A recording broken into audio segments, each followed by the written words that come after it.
Queridos, graça e paz, espero que vocês estejam bem. Hoje estou aqui para falar do Evangelho, ok? A gente fala aí, analisa algumas heresias à luz das Escrituras, combate elas, reprova elas, mas hoje, dia de domingo, como eu falei para vocês, eu vou tentar procurar ser o mais fiel possível a esse compromisso que eu firmei aqui com vocês, de todos os domingos, falar um pouco sobre este livrinho. Se você já tem esse livrinho, muito bom, você está se dedicando a conhecer o Evangelho de Jesus Cristo. E como eu falei nos primeiros vídeos, seria bom você ler toda semana esse livrinho, certo? Pelo menos aí já ter lido, né? Pelo menos uma vez ele todo. E depois a gente continuar trabalhando aqui todos os domingos, como se fosse uma espécie de discipulado, de estudo, tá bom? Para a gente compreender a profundidade do Evangelho, isso é maravilhoso, tanto para mim quanto para vocês. Para mim, eu já li umas duas vezes, estudei uma vez no meu discipulado como pastor, e agora eu estou fazendo esse trabalho aqui com vocês, tá bom? Então, antes de mais nada, peço para você, curta o vídeo, comente, se inscreva no canal para você continuar acompanhando esse conteúdo, tá bom? E ficar alerta aí, ter uma mente mais com filtro das escrituras em relação ao que vocês escutam por aí, né? Somente se você for da CCB e está aqui para escutar o Evangelho, eu estou aqui sempre trago isso e trago as escrituras. Mesmo que eu analise, traga alguma heresia de alguma pregação da CCB, eu trago as escrituras para falar o que realmente a escritura está dizendo, em contraste com o que esses hereges dizem, ok? Então, esse é o trabalho. E esse é um trabalho de evangelho também, é um trabalho evangelístico também. Porque a apologética faz parte do evangelismo. Porque você tem que dar testemunho da fé, fazer uma defesa da fé que você tem, da esperança que existe em você a respeito da sua fé em Cristo Jesus, da esperança da vida eterna que você tem em você mesmo, que Deus colocou e te deu a vida eterna através da fé em Jesus Cristo, tornando você com essa esperança, né, que te faz vivo, que te faz se movimentar, que te faz atuar de fato, né, com verdade e em amor, entendeu? Então, meus queridos, eu faço isso, então, tanto as análises quanto esse vídeo exclusivamente sobre isso, sobre o Evangelho, para a gente aprender exclusivamente o Evangelho de Jesus Cristo, é para que a verdade de Deus seja estabelecida e vocês tenham a melhor compreensão da profundidade do amor de Deus por vocês, entendeu? Não é que vocês são o centro, mas vocês estão mortos em seus pecados e delitos, né? Assim como eu estive, e talvez você já esteve também, mas não tinha conhecimento desse livrinho. Esse livrinho vai dar uma aprofundada melhor e vai trazer uma lente muito mais refinada, mais um grau maior para você enxergar, às vezes, alguns outros pecados que você não tinha compreensão. Certo? Então, é isso, meus queridos. O Evangelho de Deus é o poder de Deus, né, para salvar o pecador e para limpar aquele que é crente em Jesus Cristo, para limpar continuamente e ele seja santificado e atue através da fé com as boas obras, certo? Porque só é possível ter boas obras se a sua fé está firmada em Cristo Jesus. Então vamos lá, peguem seu livrinho aí. A gente já falou, deu uma introduzida sobre o Evangelho de Jesus Cristo, que a gente vai encontrar no livro aqui, basicamente. E agora a gente vai começar a entrar no caráter de Deus, quem Deus é. E ultimamente tem sido muito relevante falar sobre quem Deus é. Porque frente a quem Deus é, frente a cada atributo de Deus, a gente vê a nossa pecaminosidade. Porque Deus é perfeito em cada atributo que ele tem, né? Em cada atributo que mostra e revela quem ele é. Então, quando a gente se depara com Deus, ninguém fica de pé diante de Deus. Ninguém. Todo joelho deve se dobrar diante dele. Certo? Então, veja bem, vamos começar aqui. Eu vou fazer as leituras, breves comentários. Dessa vez eu não vou ficar falando muito, para não estender muito. Eu já falei bastante aqui. Já falei para vocês deixarem um like, se inscreverem no canal, comentarem, enfim, aperte no sininho da notificação aí para vocês receberem os vídeos continuamente aí para vocês, beleza? Então é isso, meus queridos. Estou procurando aí produzir conteúdo todo final de semana para vocês do que é o Evangelho, do que as Escrituras dizem sobre uma série de assuntos, tá bom? Principalmente, basicamente meu canal aqui está sendo um trabalho mais apologético, de combate a heresias. E como a gente combate trazendo o que as Escrituras falam, o que o Evangelho mostra e revela, que é apenas Cristo, pois ele é Deus e ele salva aquele que crê nele. Certo? Então vamos lá. Na página 6, a gente vai ler um pouco sobre o caráter de Deus. Página 7, a gente vai ler sobre o atributo de Deus, amor. Na mesma página, a gente vai ler sobre a santidade de Deus. E na página 8, sobre a justiça de Deus. Sobre Deus ser justo, certo? Então vamos lá. Fazendo as leituras aqui bem rápido, vou ficar com a caneta na mão para mim e comentando com vocês, tá bom? Vamos lá. Vamos ver o que diz aqui. Vamos ler. O caráter de Deus. Para entender o Evangelho, devemos entender algo sobre Deus. Deus não é uma força impessoal ou energia ao nosso redor, mas o Criador, pessoal e Senhor de tudo o que existe. É bom você ler Gênesis 1, né? No princípio criou Deus os céus e a terra assim como fazia, ele foi organizando a sua criação de acordo com a sua vontade, certo? E tudo foi muito bom. Isso é perfeito. E aí, continuando. A Bíblia nos ensina que o único Deus verdadeiro existe como uma trindade, Pai, Filho e Espírito Santo. Mateus 3, 16, 17, 28 e 19. Mateus 3, 16 a 17. Olha o que está escrito aqui.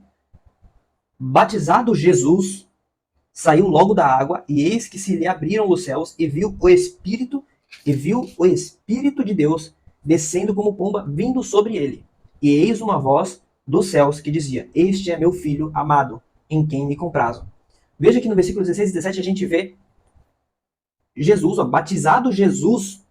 Jesus é o filho, certo? E aí saiu logo da água, e eis que se lhe abriram os céus, e viu o Espírito de Deus, ou seja, o Espírito Santo. Olha só isso. Jesus, o Espírito Santo, no versículo 16.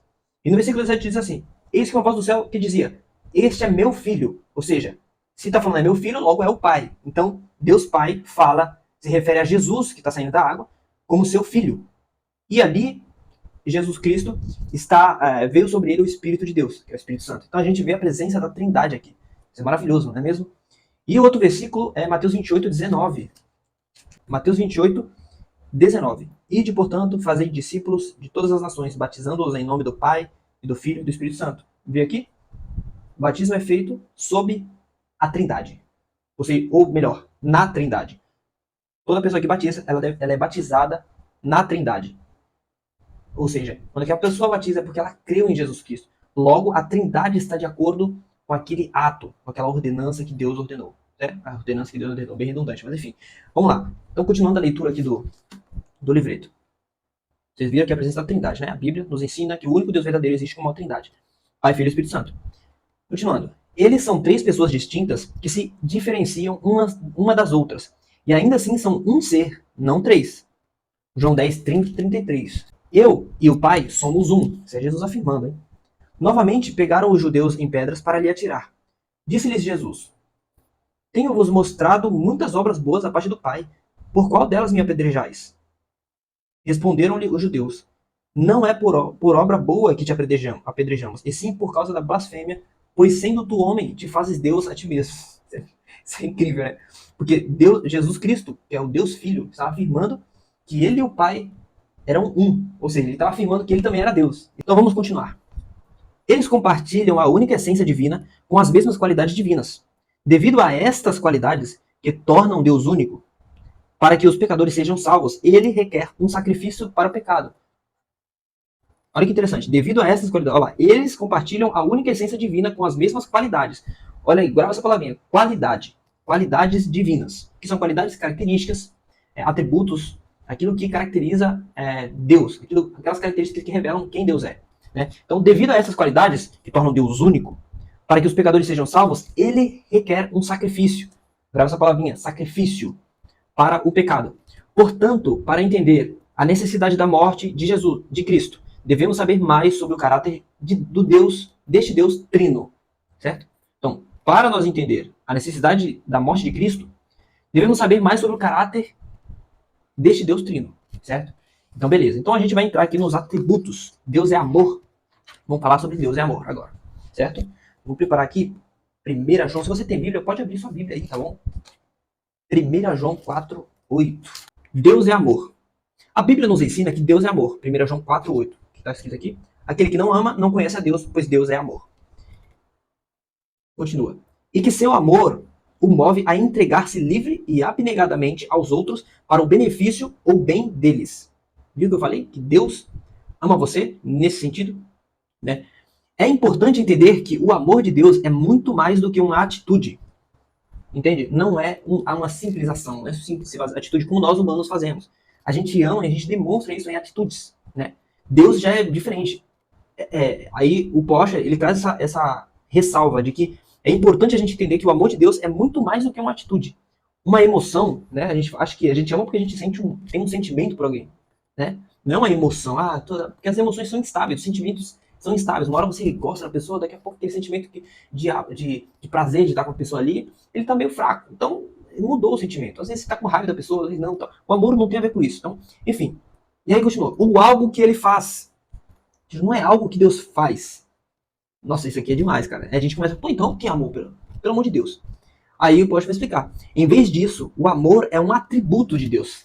Olha só isso. É um atributo. É um atributo. O amor é um atributo de Deus, sendo seu próprio ser ou natureza. Não é que nem nós. A gente age em amor. A gente tem atitudes em amor. Né? A gente faz algo por amor a alguém. Né? Deus não. Ele é amor. Né? Então, veja só. É a essência, a natureza dele é amor. A nossa natureza é diferente. A nossa natureza ela é pecaminosa. Logo, ela não é completamente amor. A nossa natureza não é amor, como Deus é amor. Entende? Então, é totalmente. A nossa natureza é totalmente contrária à natureza de Deus. Né? Por conta, até mesmo por conta da presença do pecado que há em nós. Mas Deus é perfeito. Então, o amor de Deus é a própria natureza dele. É perfeito. Entende? Então, veja só. Deus não só ama, ele é amor. Viu o que eu acabei de falar? Deus, ele é amor. Ele é a essência do que é o amor. E todo amor verdadeiro flui dele como uma fonte última. Outras palavras que são frequentemente associadas com o amor de Deus são benevolência, misericórdia, graça e paciência. Independentemente do que podemos pensar ou mesmo ouvir, o testemunho inabalável da Bíblia é que Deus é amor. Entende? Então, os outros falam, amor é isso, amor é aquilo, amor é aquilo. Você crê que a Bíblia é a palavra de Deus? Então, o próprio Deus diz, através da sua palavra, as Escrituras, como eu sempre falo aqui, que ele é amor. Ele não é apenas um pensamento de amor ou aquilo que você acha que é amor ou aquilo que você fala que é amor. Deus, ele é amor e ele está acima daquilo que você pensa e daquilo que você ouve, entende? Então, o testemunho da palavra da Bíblia diz que Deus é amor. É, entendeu? Questão de ser. Então, vamos ver alguns versículos aqui, inclusive ele citou aqui, que eu acabei lendo. 1 João 4,8 diz o seguinte: aquele que não ama não conhece Deus, pois Deus é amor. Em Salmo 108, 103,8 diz o seguinte: o Senhor é misericordioso e compassivo, longânimo e assaz benigno. Vamos ver Êxodo 34,6? E passando o Senhor por diante dele, clamou: Senhor, Senhor, Deus compassivo, clemente, longânimo e grande em misericórdia e fidelidade. Olha isso, olha a descrição que Moisés dá para Deus. Senhor, Senhor, Deus compassivo, lá, compassivo, clemente, longânimo, que tem a ver com paciência, e grande misericórdia. Lembra essas palavrinhas que ele fala aqui? Outras palavras que são frequentemente associadas com o amor de Deus são benevolência, misericórdia, graça. Olha lá, misericórdia, graça e paciência. Aqui que a gente está vendo aqui, longânimo, né? E grande misericórdia e fidelidade, né? Outro texto, Salmo 86,15. Mas tu, Senhor, és Deus compassivo e cheio de graça, paciente e grande em misericórdia e em verdade. Olha aqui, gente, compassivo, cheio de graça, paciente, grande em misericórdia e em verdade. Tu és, olha que Davi, na oração dele, ele fala, Senhor, mas tu, Senhor, és. Ele fala, tá se referindo ao Senhor, falando que ele é. Lembra que a gente viu aqui em 1 João 4,8 que Deus é amor? Então, Davi afirma isso lá no Salmo 86. Mas tu, Senhor, és Deus compassivo, cheio de graça, paciente e grande misericórdia e verdade. Outro texto também é Salmo 145, verso 8. Salmo olha, bem em cima. Meu Deus. Meu Deus. Vocês aí que são da CCB ou já foram da CCB, vocês vão entender essa. Bem em cima, meu Deus, é Deus, confirmação, sinal, meu Deus. Enfim, Salmo 145. Olha só. 145, verso 8. Ó. Benigno e misericordioso é o Senhor, tardio em graça e grande em clemência. Clemência, lá, benigno, misericordioso é o Senhor. Lembra desse é? Que tem a ver com ser. Quando a gente frisa bem, entende o que é o amor, que é de fato o ser de Deus, a natureza de Deus, toda vez que a gente lê um versículo que fala benigno e misericordioso é o Senhor. Então é maravilhoso entender isso. A gente vai entender que todos esses atributos têm a ver com Deus, têm a ver com o amor de Deus. E aí, vamos fazer o próximo versículo. Isaías 30, versículo 8 diz o seguinte. Isaías 30, 18, na verdade. Por isso o Senhor espera para ter misericórdia de vós. Olha isso. Aqui a gente vê a paciência de Deus. O Senhor espera. Isso é amor. Espera. O amor tudo suporta. Lembra? 1 Coríntios 13. A longanimidade, a paciência, a mansidão tem tudo a ver com o amor. A verdade, né? Isso é maravilhoso. Eu começo a pensar no amor de Deus, isso deve colocar a gente num estado de meditação profunda, porque o amor de Deus, meu Deus do céu, é infinito, é um negócio, não tem como a gente contar a medida, o comprimento do amor de Deus. Paulo ele vai falar que o amor de Deus excede todo o entendimento. É bizarro isso, é um absurdo de amor. A gente não consegue medir esse amor, né? Nem o comprimento, nem a profundidade, nem a altura, enfim, a gente não consegue medir o amor de Deus. Então, olha só, por isso o Senhor espera para ter misericórdia de vós, e se detém para se compadecer. Olha isso. Para se compadecer de vós, porque o Senhor é Deus de justiça. Bem-aventurados todos os que nele esperam. Ele se detém para se compadecer de vós. Tudo é no tempo dele. Então, ele sabe o tempo exato em que ele vai colocar fé no seu coração para que você creia em Jesus Cristo. Entende? Então, vamos lá. Tiago 1,17 vai dizer o seguinte: toda boa dádiva e todo dom perfeito são lá do alto, descendo do Pai das luzes, em quem não pode existir variação ou sombra de mudança. Esse versículo aqui traz a ideia, né, o Porsche traz esse versículo aqui para mostrar que o amor de Deus ele é imutável. Quando ele ama de fato, não só de palavra ou alguma coisa assim do tipo. Ele ama, porque ele é amor. E a gente vai ver aqui que ele se entrega a si mesmo, como a gente viu aqui no começo, né, sobre o amor. A Bíblia nos ensina que Deus é amor e que seu amor o move a entregar-se livre e abnegadamente aos outros para o benefício ou bem deles.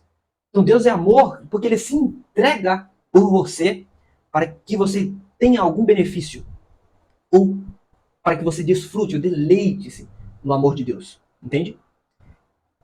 Então é isso, esse é o amor de Deus. Se você entendeu ou teve alguma dúvida aqui, pode comentar. Vai comentando e coloca ali no canto que você está comentando, tem uns numerozinhos, que é exatamente na onde você, agora, tipo, por exemplo, agora você acabou de ter uma dúvida. Não, mas eu tô com uma dúvida. Aí você pausa o vídeo ali e começa a comentar, eu não entendi isso, isso e isso.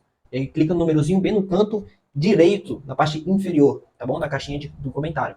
E vai estar ali o seu comentário, que eu vou conferir o que eu falei ali, né? Porque você não entendeu, eu vou tentar te responder, beleza? Então vamos seguir. Deus é santo, né? Eu vou tentar tratar os três atributos de Deus aqui, tá bom? Deus é santo. Vamos lá. A santidade de Deus. A gente já tratou do amor de Deus, beleza. Agora a gente vai tratar sobre a santidade de Deus. Deus é santo. A Bíblia nos ensina que Deus é santo. Isaías 6:3. E clamavam uns para os outros, dizendo: olha só isso. Santo, santo, santo é o Senhor dos exércitos. Toda a terra está cheia da sua glória. Nossa Deus, cara. A santidade de Deus é repetida 3 vezes pelos anjos. Em toda a Bíblia a gente só vê esse atributo sendo tratado 3 vezes, sendo falado 3 vezes na Bíblia. Pra você ver como o negócio é sério. Deus é tão santo que os anjos falam 3 vezes esse atributo, né? Veja bem, aí seguindo. A palavra comunica a ideia de ser separado, distinto ou colocado à parte. Com respeito a Deus, ela tem 2 significados importantes. Primeiro, olha só isso. Primeiro, significa que Deus está acima de toda a sua criação, sendo totalmente distinto de todo ser criado. Independentemente de seu esplendor, todos os outros seres na terra e no céu são meras criaturas. Olha só isso, mano. Deus está acima de toda a sua criação, sendo totalmente distinto de todo ser criado. Ou seja, ele não foi criado. Todas as outras coisas foram criadas por ele. Mas ele não foi criado por ninguém. Ele é autoexistente. Independentemente de seu esplendor, todos os outros seres na terra e no céu são meras criaturas. Só Deus é Deus. Mas isso daqui. Cara, isso daqui é demais, velho. Isso daqui é demais. Se entender isso, você vai olhar para Deus com outros olhos. Se o Espírito Santo te conceder, obviamente. Só Deus é Deus. Ele é separado, transcendente e incomparável. Demais, velho. Isso aqui é demais. Imagina, separado, transcendente e incomparável. Não tem como você comparar o Deus único e verdadeiro com outro Deus. Aliás, o próprio Deus, através de sua palavra, ele diz que não há outro Deus além dele. Isso daqui é uma afirmação fortíssima. Imagina se a gente sai falando por aí que só existe um Deus. O nego vai querer te matar. É exatamente isso. Exatamente isso. É porque você defende o Deus único e verdadeiro, que nenhuma outra religião vai gostar do que você está falando. Porque eles têm um Deus, segundo a concepção deles, o imaginário deles. Mas o único Deus verdadeiro é o Deus das Escrituras, que nós cristãos cremos pela Escritura, é esse Deus aqui. Que ele é separado, transcendente e incomparável. Em segundo lugar, a santidade de Deus significa que ele está acima ou separado da corrupção moral de sua criação e de tudo o que é profano e pecaminoso. Já está começando a entrar um problema aí. Porque o homem, ele é corrompido. Acho que provavelmente você já deve ter escutado isso em algum lugar. O homem é mau. Você vê, o homem é mau. Por aí, noticiários e tudo mais, o que acontece, né? O homem é mau. Então veja bem, Deus não pode pecar. Olha, Deus, em segundo lugar, a santidade de Deus significa que ele está acima ou separado da corrupção moral de sua criação e de tudo o que é profano e pecaminoso. Seguimos. Deus não pode pecar, não pode ter prazer no pecado e não pode ter comunhão com o pecado. Tem um probleminha aí, porque... Vamos lá, olha os textos bíblicos que tem aqui sobre a santidade de Deus. Isaías 6:3, novamente, diz o seguinte: E clamavam uns para os outros, dizendo: Santo, Santo, Santo é o Senhor dos exércitos, toda a terra está cheia da sua glória. Em 1 João 1, versículo 5, diz o seguinte: Deus é luz e não há nele treva nenhuma. Nossa, isso é... Imagina a pureza aqui, a pureza de Deus. Véio.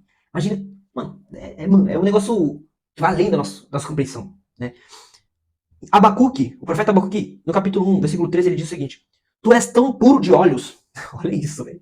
Tu és tão puro de olhos que não podes ver o mal e a opressão não podes contemplar. Por que, pois, toleras os que procedem perfidamente e te calas quando o perverso devora aquele que é mais justo do que ele? Aqui o profeta Abacuque está questionando Deus. Ele está orando a Deus, né? Acredito aqui que parece uma espécie de oração, onde ele vai fazer perguntas a Deus. Ó Senhor, tu é tão puro de olhos, tu não pode contemplar o mal, tu não pode contemplar a opressão, tu não pode contemplar isso porque tu é santo. E por que tu tá tolerando tudo isso, né? O profeta Abacuque está num contexto ali de exílio, né? O povo de Israel está em exílio, o profeta Abacuque está ali no meio e ele está sofrendo essa opressão, essa maldade. Então ele está orando a Deus. Assim como você ora, falando com Deus, Senhor, por que eu estou passando por isso, né? Às vezes a gente chega nesse momento, onde as provações, né, da vida terrena e tudo mais, e até mesmo Deus permite essas coisas, com certeza, na vida do crente, para que nossa fé seja testada, ou melhor, fortalecida, né? Sempre esse é o propósito de Deus com as provações na vida do crente, dos seus filhos. É para que a fé dele seja mais fortalecida. Então, a gente sempre se questiona, a gente chega no nosso limite assim, de Senhor, por que tu está permitindo isso na nossa vida? E é exatamente isso que o profeta Abacuque está fazendo. E aí o versículo Tiago, no capítulo 1, versículo 3 diz: Ninguém, ao ser tentado, diga, sou tentado por Deus. Porque Deus não pode ser tentado pelo mal, e ele mesmo a ninguém tenta. Lembra que a gente leu acerca do pecado? Deus não tem prazer algum no pecado e nem apoia isso. Ele nem faz ninguém pecar, entendeu? No Salmo 5, versículo 4 diz o seguinte: Pois tu não és Deus que se agrade com a iniquidade, e contigo não subsiste o mal. A gente viu que Deus é luz e não há nele treva nenhuma, né? 1 João 5. Então, pois tu não és Deus que se agrade com a iniquidade, e contigo não subsiste o mal. Deus é puro, velho. Então, quando você vai pensar, não, o nego distorceu as escrituras. Tirou a pureza da palavra de Deus. O cara distorceu o texto bíblico. Tô trazendo uma ideia aqui, né? E aí, Deus, ele não tem prazer nisso. Ao contrário, ele odeia isso. Você pegar a palavra dele e distorcer. Foi o que Lúcifer fez. Não é Lúcifer não, né? Satanás mesmo. Já estava caído, então o nome dele mudou para Satanás. Enfim, então veja bem como é que Deus age frente à iniquidade. Ele não subsiste com o mal. Tudo que é mal, tudo que é espécie de mal, todo tipo de maldade, de mal, não vem da parte de Deus. Certo? Depende. Aí é uma conversa mais profunda. Mas Deus, ele não tem prazer no mal. Isso aí é muito filosófico, teológico e de uma profundidade enorme. E eu não vou nem falar sobre isso, mas sim, o mal, às vezes, Deus permite o mal. Deus não faz o mal. Deus permite o mal. E assim vai. É um assunto interessante. Sobre o mal, eu não vou ficar aceitando. Vou ficar aqui porque o que eu posso fazer é isso aqui. Não vou entrar muito profundo, não, mas tem muito conteúdo por aí, né? Sobre isso. Então, a gente vai ver agora sobre a justiça de Deus. Certo? Vou tratar aqui. Graças a Deus já estamos no terceiro atributo. Depois no próximo vídeo, a gente vai tratar sobre o caráter da humanidade. Vamos ver aqui. Deus é justo. E sobre a santidade de Deus, se vocês tiverem alguma dúvida, vão anotando os versículos aí, tá? Anotem os versículos. Anotem os versículos e depois vão ler lá. Peguem a leitura.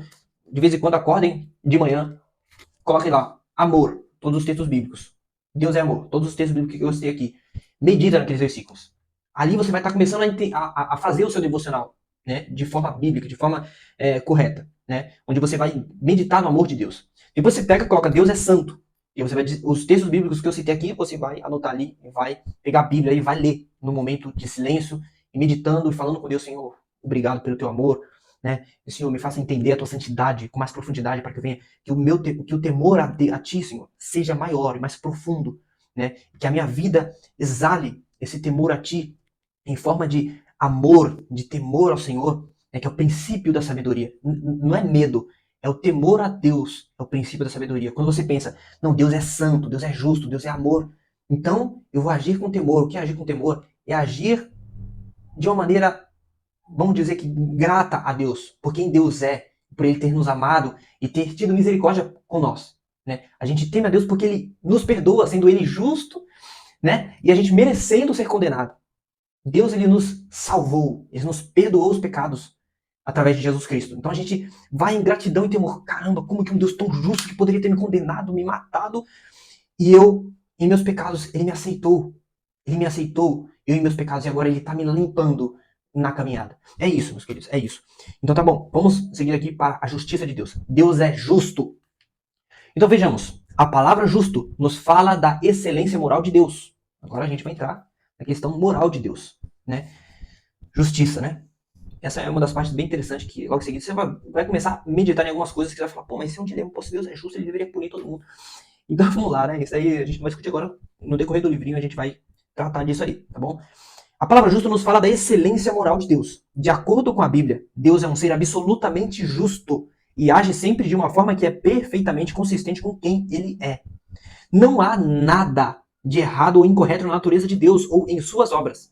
Ele nunca será ou fará nada que justifique qualquer acusação de injustiça contra ele. Veja bem, tem gente aí, ímpios, que vão falar, não, mas Deus não é justo. Deus é injusto para ele fazer isso. Alguns ele escolheu, a outros não, e, enfim. Ah, por que Deus permite o mal no mundo? Por que o sofrimento, as pessoas sofrem, morrem de fome, não sei o que e tal.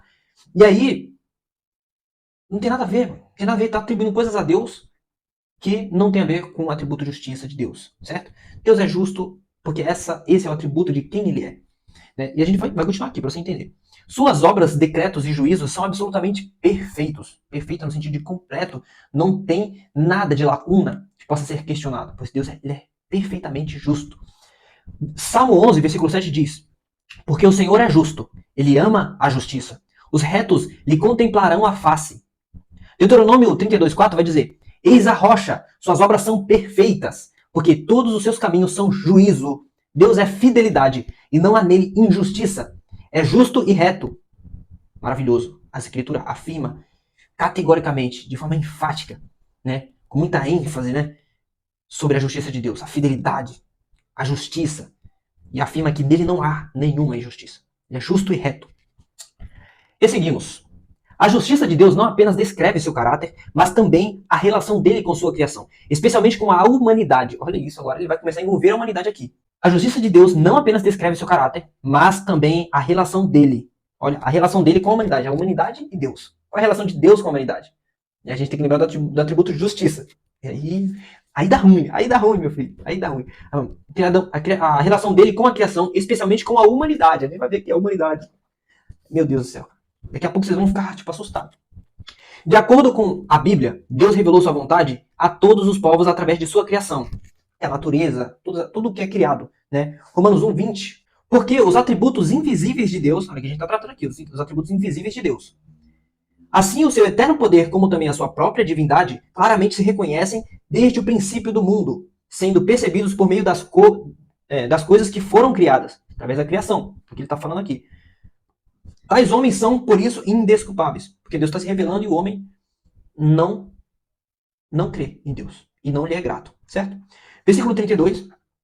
Ora, conhecendo eles a sentença de Deus, de que são passíveis de morte os que tais coisas praticam, não somente as fazem, mas também aprovam os que assim procedem. Interessante. Você não crê em Deus. Né? O ímpio, ele não crê em Deus. Mas ele ainda prova aqueles que não creem e agem como uma pessoa que não crê em Deus, como praticando toda impiedade, malignidade, colocando para fora toda a treva que está no seu coração em forma de ação. Ele faz toda a maldade ali, para ele aquilo ali é o prazer dele. O pecado é o prazer dele. A iniquidade é o prazer dele. Então, isso aí é o fundo do poço da impiedade da humanidade. Impiedade que eu falo do estado de natureza caído dele, de morte espiritual dele. Então, só que Deus se revela através da natureza. Isso faz com que o homem seja indesculpável. Porque Deus se revela também através da criação. Né? Em toda a criação há uma revelação de Deus. É bem interessante isso. Por isso o homem é indesculpável. Beleza. Aí continuando. Deus revelou sua vontade a todos os povos através de sua criação.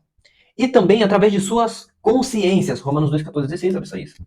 Quando, pois, os gentios, que não têm lei, procedem, por natureza, de conformidade com a lei, não tendo lei, servem eles de lei para si mesmos. Estes mostram a norma da lei gravada no seu coração. Ou seja, a lei está gravada no coração deles, né, dos gentios, aqueles que não conhecem a lei de Deus.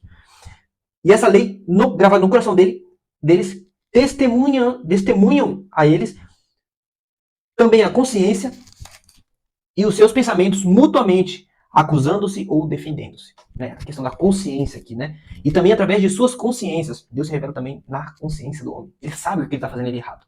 Entendeu? Mas mesmo assim ele faz. Ele gosta, ele ama o pecado. Ele escala, porque ele não consegue não fazer. Entende? E veja bem. No versículo 16 também tem aqui, ó.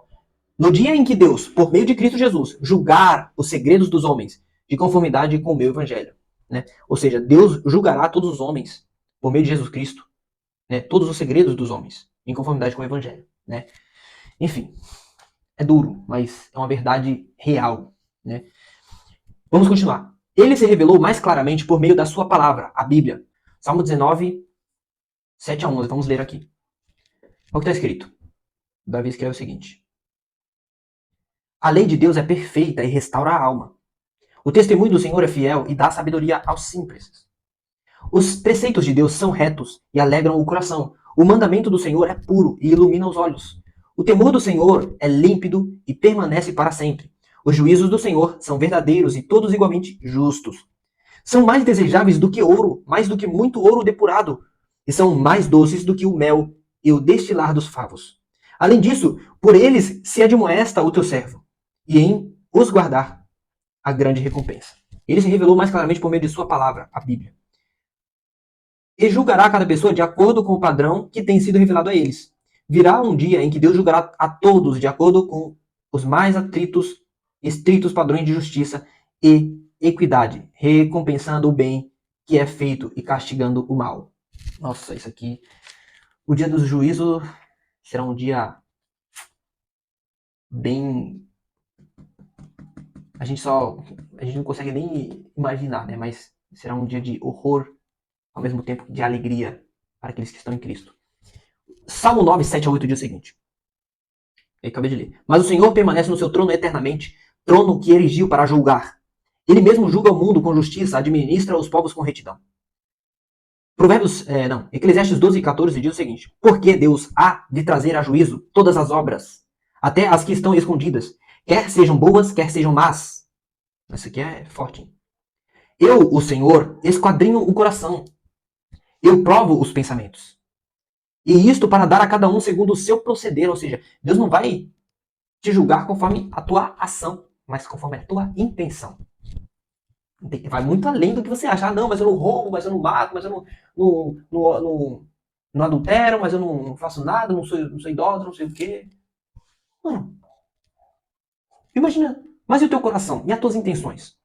Será que você não peca nas suas intenções, nos seus pensamentos? Olha aqui, eu, o Senhor, esquadrinho o coração. Eu provo os pensamentos. E isto para dar a cada um segundo o seu proceder. O proceder de Deus começa aqui, na intenção, na mente, no coração, segundo o fruto das suas ações. Isso é maravilhoso. Jeremias 17, 10. Isso é forte, mano. Depois vocês procurem Hebreus 9, 27 também. Provérbios 5, 21. Provérbios 15, 3. Hebreus 4, 13. Tá bom? Procurem esses textos e leiam, tá bom? Vamos seguir para finalizar aqui hoje. Devemos sempre reconhecer que o julgamento de Deus sobre o homem não é injusto ou cruel, mas é uma consequência de seu caráter justo e uma parte necessária do seu governo. Vamos ler novamente aqui, que eu perdi o fio da meada. Devemos sempre reconhecer que o julgamento de Deus sobre o homem não é injusto ou cruel, mas é uma consequência. Olha só isso. Deus é justo, então ele vai julgar com justiça o homem. Por quê? E essa justiça não vai ser algo cruel ou injusto, né? A aplicação do castigo, a aplicação do castigo ao homem não vai ser injusto ou cruel, porque é apenas uma consequência do caráter justo de Deus e uma parte necessária do seu governo. Deus ele é rei de toda a terra, de toda a criação, né? Governo de Deus. Então é necessário que ele haja como um rei justo. Um Deus que se recusasse a julgar a maldade não seria amoroso, bom ou justo. Você tem que concordar com isso. Não tem como você discordar disso. Uma criação onde a perversidade não fosse contida e julgada logo se autodestruiria. Olha como Deus é bom. Deus é tão bom que até o amor dele vai até toda a humanidade. O amor de Deus é aquela questão da graça comum, né, que a gente entende na teologia reformada, graça comum, que todo homem experimenta dessa graça comum, pois eles ainda respiram, eles são ímpios, opositores de Deus, filhos do diabo, filhos da desobediência, filhos da ira, inimigos de Deus. E ainda assim a graça de Deus os alcança de maneira que eles estão respirando, eles estão vivos, cara. Eles conseguem construir uma vida boa, confortável e tudo mais. É a graça comum de Deus que fornece esses benefícios para eles. Mas eles estão cegos, eles não sabem disso. Né? Eles acham que é com a própria força do braço dele que eles conseguem fazer essas coisas. Mas não. Veja só. Uma criação onde perversidade não fosse contida, julgada, logo se autodestruiria. Né? Imagina se Deus não acontecesse o mal. O que aconteceria com a humanidade? O que aconteceria com o planeta Terra? Né?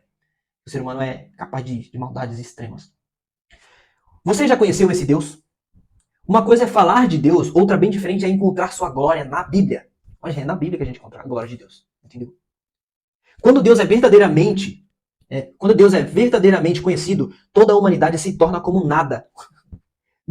Meu, Deus verdadeiramente conhecido, humanidade é igual a nada.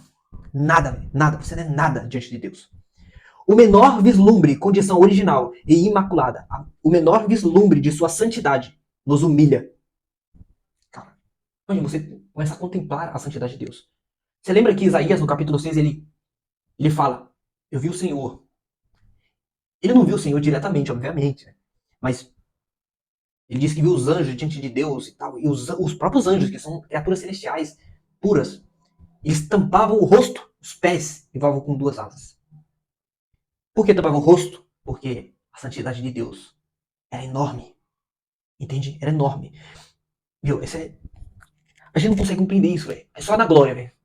Só na glória que a gente vai conseguir vislumbrar isso completamente. Não como Paulo fala. Perdão. Não como Paulo fala. Conheceremos como também somos conhecidos. Porque Deus nos conhece completamente quem nós somos. Já nós conhecemos Deus como por espelho, né? E isso é verdade. Ainda que nós tivemos crido em Jesus Cristo, estamos em Cristo e tudo mais, a gente vai experimentando de Deus em Jesus Cristo a cada dia. E isso vai nos alimentando para continuar, né? Para nos fortalecendo, nos mantendo em Cristo. Essa fé. A fé é um dos deleites que nós temos como cristãos, como nascidos de Deus, pois cremos em Jesus Cristo, como diz a Escritura. E isso nos foi imputado como justiça. Logo, Deus nos sustenta com seu amor, com a sua justiça, com a sua santidade. E quanto mais nós andarmos com Deus, mais santos seremos. Até o dia do Senhor seremos plenamente santos. Né? Isso é Deus que trabalhará em nós, não é nós que faremos isso, certo? Então, quando Deus é verdadeiramente conhecido, toda a humanidade se torna como nada. O menor vislumbre de sua santidade nos humilha e ameaça nos desfazer. Jeremias, não lembro se é no capítulo 22, ele vai falar que, acho que é no capítulo 3, na verdade, não lembro, de Lamentações, né? Ele vai dizer, se não fossem as muitas misericórdias do Senhor, já teríamos sido consumidos. Veja só, Jeremias sabia da santidade de Deus, entende? Continuando, mesmo em nossa condição original e imaculada, tá falando, como Deus nos fez no princípio, ele está falando do jardim de Adão, né? Tá sendo, mesmo em nossa condição original e imaculada, como Deus nos fez no princípio, éramos meras imagens e servos, e ele era o Deus Todo-Poderoso. No entanto, desde então, decaímos para uma condição muito mais rebaixada. Olha isso, cara. Por causa de nosso pecado contra ele. Então, Adão pecou, logo esse pecado passou a toda a descendência de Adão. E cá estamos nós. Pecado está em nós. Somos livres do pecado em Cristo Jesus. Mas ainda assim o pecado ainda nos atormenta. Sempre está ali, bate a porta. E às vezes a gente cai. E é por isso que a palavra de Deus fala que aquele que confessar o seu pecado e se arrepender, Deus nos deu um advogado, que é Jesus Cristo, o justo. E ele nos perdoará os pecados. Então, creia em Jesus Cristo. Ele é o único que pode salvar você. Ele é a única saída para que você não seja condenado. Entende? Para que você não seja condenado, receba a justa punição pelos seus pecados. E não tô falando de pecado de ação, de ficar falando, fazendo. Porque quando você faz, você já fez, você já concebeu o pecado no seu coração, na sua mente. E quando a gente olha aqui que o Senhor, ele esquadrinha o nosso coração, ele prova os nossos pensamentos, é a partir desse julgamento, que aqui, mesmo que você contenha, mas o seu coração já pecou. A sua mente já maquinou o pecado. Você já concebeu o pecado. Então já era. Você já pecou contra Deus. A impureza já esteve no seu pensamento, no seu coração. As suas intenções eram pecaminosas. Logo, Deus já julga a pecaminosidade no coração, no pensamento. Certo? Então, o julgamento de Deus é tão justo que os advogados da terra, eles não julgam como Deus julga. Eles julgam segundo o que eles conseguem ver, provas. Deus, ele julga a intenção. Cara, ele vai muito além. Imagina a justiça de Deus no último dia. Rapaz, graças a Deus por Jesus Cristo. Graças a Deus. Porque quando chegarmos nesse dia de julgamento, o Senhor vai olhar em nossa direção, ele vai ver Cristo. Meu Deus, isso aí é maravilhoso. Você crê em Jesus Cristo? Então, crê em Jesus Cristo, tá bom? Bom, pessoal, no próximo vídeo a gente vai tratar sobre o caráter da humanidade. A humanidade está moralmente corrompida, culpados e condenados. E aí depois a gente vai entrar no dilema no outro vídeo. Né? O próximo vídeo provavelmente vai ser mais curto, porque o tema aqui do caráter da humanidade é mais curto, mas tem uns textos bíblicos aqui, provavelmente você vai trocar uma ideia um pouquinho. Tá bom? Mas é isso, meus queridos. Deus abençoe. Espero que vocês tenham gostado. Curta, comente, se inscreva, ative o sininho das notificações, tá bom? Para que a gente continue as nossas conversações aqui. Comente nos vídeos, comente mesmo. Pode comentar. A gente vai trocar uma ideia aqui. A gente vai procurar não falar de placas de igreja. Às vezes eu vou dar algumas ressalvas sobre a humanidade, a capacidade da humanidade em relação ao engano, né, à falsidade, à mentira, essas coisas todas. E tem a ver com o pecado da humanidade. O ser humano, ele é perito por natureza, né, a sua natureza caída, faz com que ele seja perito em criar, não é criar, mas inventar novas maneiras de pecar. Né? Adão pecou em uma coisa, em desobedecer a Deus. O ser humano, já na desobediência, ele vai inventando novas maneiras de transgredir a lei de Deus. Né? É bizarro como o ser humano afundou ainda mais e cada vez mais se afunda. Tá bom? Isso a gente chama de depravação total, que a gente vê ali em Romanos 1 e 2. Né? Então é isso, meus queridos. Que Deus abençoe vocês. No próximo vídeo, assistam o próximo vídeo, vai ser no domingo que vem, à tarde, novamente eu vou postar. No caso aqui já é à noite, né? Vou estar postando agora à noite. Mas domingo que vem eu vou tentar colocar um pouquinho mais cedo, tá bom? Porque à noite eu quero estar mais livre.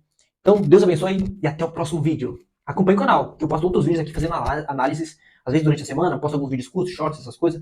De vez em quando alguma novidade aparece aí, eu faço isso. E assista os vídeos do meu canal, eu tenho muitos outros vídeos. Minha carta de renúncia, eu coloquei aí, vocês quiserem escutar meu testemunho e tudo mais. Em breve eu vou tentar gravar um vídeo aí falando, contando minha história pra vocês, um pouquinho, pra vocês me conhecerem melhor, eu ficar um pouco mais pessoal pra vocês, não apenas um cara que chegou aqui do nada, batendo em herege, e é só isso, né?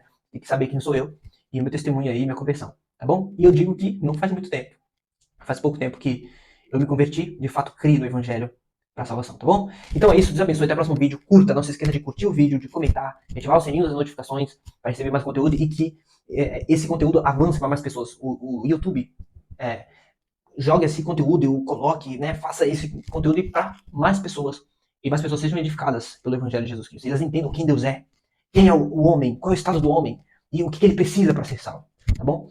Então é isso, Deus abençoe, um ótimo domingo, Deus abençoe, uma ótima semana para vocês.